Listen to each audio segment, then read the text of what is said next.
Of course you can change people who don't want to change. All you need is the right kind of. If you have enough leverage where change becomes an absolute. Now for some people, leverage is not even the threat of their own life.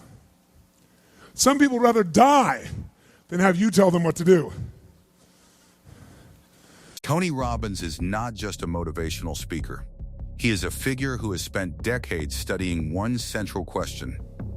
Why do some people take action consistently, while others remain trapped in cycles of hesitation, doubt, and delay? Among the many frameworks he has developed, there is one idea that stands above the rest, not because it is simple, but because of the psychological force it carries. The mindset that creates unstoppable motivation. At first glance, motivation appears to be something emotional, something that comes and goes, a feeling you either have or you don't. But Robbins challenges this assumption at its core. According to him, motivation is not a feeling, it is a system, a structure within the mind that determines whether you move or remain still. And this is where things begin to shift. Because if motivation is not random, then the real question is not how to feel motivated, but how to build a mind that generates it on command. In this exploration, we will break down exactly how that system works. Not just on the surface level of positive thinking, but at the deeper psychological level where decisions are actually made. Because what Robbins discovered is this: the difference between action and inaction is rarely about ability, it is about meaning. At the center of Robbins' philosophy lies a principle that most people overlook. Human beings are not driven by logic, they are driven by emotion. This may seem obvious at first, but the implications are far more profound than they appear. Let's have a leverage point. If you find the leverage, not the leverage you make someone do it, the leverage that will make them make themselves do it. We all have some place that'll get us to follow through. Now, if you get enough leverage and if you interrupt the pattern enough, how many of you ever had a pattern when you were a kid and you had like some obnoxious uncle or something and you were trying to be upset and they come like rub your damn head or something that should make you crazy? Every action you take and every action you avoid is guided by an internal evaluation, a silent calculation that happens beneath conscious awareness. What will this give me? What will this cost me? And more importantly, what does this mean about me? This last question is where motivation is either created or destroyed. Because the mind does not respond to reality as it is. It responds to the meaning you assign to that reality. Two people can face the exact same situation. One sees opportunity, the other sees threat. One moves forward, the other freezes. The difference is not the situation, it is the interpretation. But this leads to a deeper problem. If your interpretations are unconscious, then your motivation is not under your control. And this is exactly where most people lose power over their own lives. But Robbins identified something critical, a mechanism that quietly shapes behavior more than any external factor. He called it the pain and pleasure principle. Every decision you make is an attempt to either avoid pain or gain pleasure. Not in a superficial sense, but in a deeply psychological one. You don't procrastinate because you're lazy. You procrastinate because, at some level, taking action feels more painful than avoiding it. You don't avoid change because you lack discipline. You avoid it because your mind associates change with loss, uncertainty, or failure. And here is where the real shift begins. Because if motivation is controlled by pain and pleasure, then it can be rewired. But this is also where things become dangerous. Because most people try to motivate themselves using logic. They tell themselves what they should do, what makes sense, what is rational. But the brain does not respond to should. It responds to emotional certainty. And unless the emotional structure changes, behavior remains the same. This is why Robbins emphasizes something that many people resist. You must change what things mean to you, not intellectually, but emotionally. You must train your mind to associate massive pain with inaction and powerful pleasure with action. But this raises an uncomfortable question. What happens if you don't? What happens if the mind continues to associate comfort with staying the same and discomfort with growth? The answer is subtle but severe. You remain stuck. Not because you lack potential, but because your internal system is working against you. And over time, this creates a deeper problem. You begin to lose trust in yourself. You set goals and don't follow through. You make plans and abandon them. You promise change and repeat the same patterns. And slowly, without realizing it, you start to believe that motivation is something you simply don't have.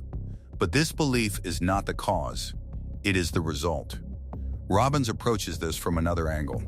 He argues that motivation is not sustained by intensity, but by identity. In other words, what you do consistently is a reflection of who you believe you are. If you see yourself as someone who tries, your actions will always remain inconsistent. If you see yourself as someone who follows through, your behavior begins to align with that identity. But identity is not fixed. It is constructed. And this is where one of the most powerful shifts takes place.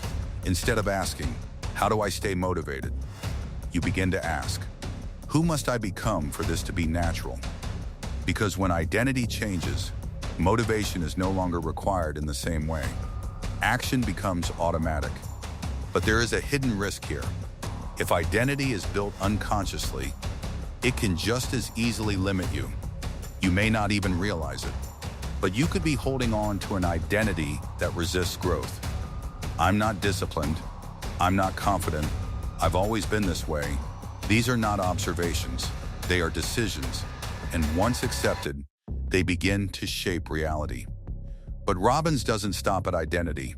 He introduces another layer that determines whether motivation lasts or collapses under pressure. Focus. Where your attention goes, your energy flows. This idea is simple, but its effects are profound. Because the mind is constantly filtering reality. It decides what to notice, what to ignore, and what to amplify. If you focus on obstacles, you will feel resistance. If you focus on possibilities, you will feel movement. But here's the deeper layer. Focus is not neutral. It is trained. And if it is not trained intentionally, it defaults to survival patterns, fear, doubt, and worst-case scenarios. This is why many people feel unmotivated even when opportunities are present.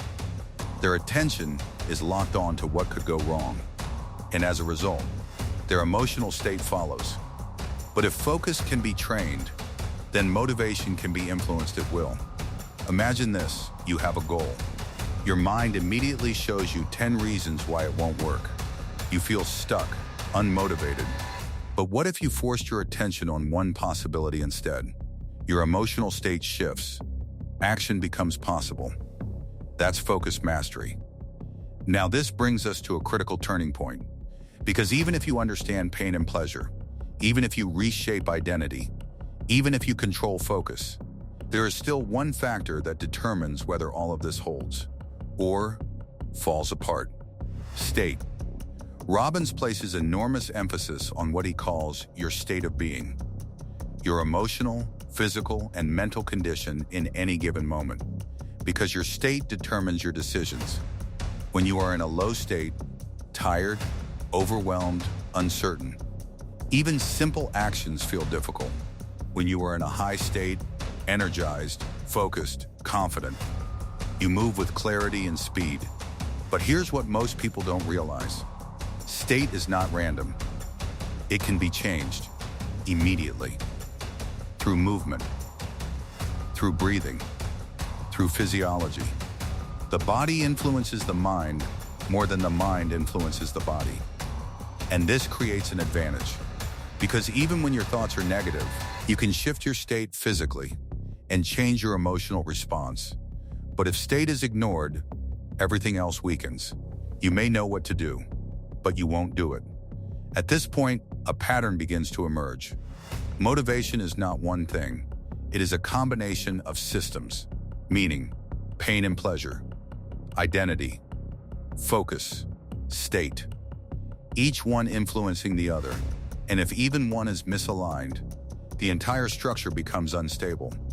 But when they are aligned, something different happens. Action becomes consistent. Energy becomes sustainable. Progress becomes inevitable. This is what Robbins refers to in essence as unstoppable motivation, not a burst of energy, but a stable internal engine. But there is one final challenge, and it may be the most difficult of all: sustaining this mindset in a world that constantly pulls you in the opposite direction. Because modern life is designed for distraction, for comfort, for immediate gratification. It rewards short-term pleasure over long-term growth. And this creates friction. At every moment you are faced with a choice: follow what is easy, or follow what is meaningful, return to comfort, or move toward expansion. And this choice is not made once, it is made daily, sometimes quietly, sometimes unconsciously, but always with consequences. Because over time, these small decisions accumulate. They shape your habits, your identity, your future. Robbins' message at its core is not about motivation itself. It is about responsibility. The understanding that your patterns are not fixed, that your mind is not static, that your behavior is not permanent. But this realization comes with weight, because if your motivation can be built, then it can no longer be blamed on circumstances. And this is where true change begins. Not an inspiration, but an ownership. The willingness to look at your patterns and reshape them deliberately, to redefine what pain and pleasure mean, to construct an identity that supports growth, to train focus, to master state, and to do this not once, but consistently. Because in the end, unstoppable motivation is not about never feeling resistance. It is about no longer being controlled by it. And if you've made it this far, there is something worth considering. Which part of your internal system is working against you right now?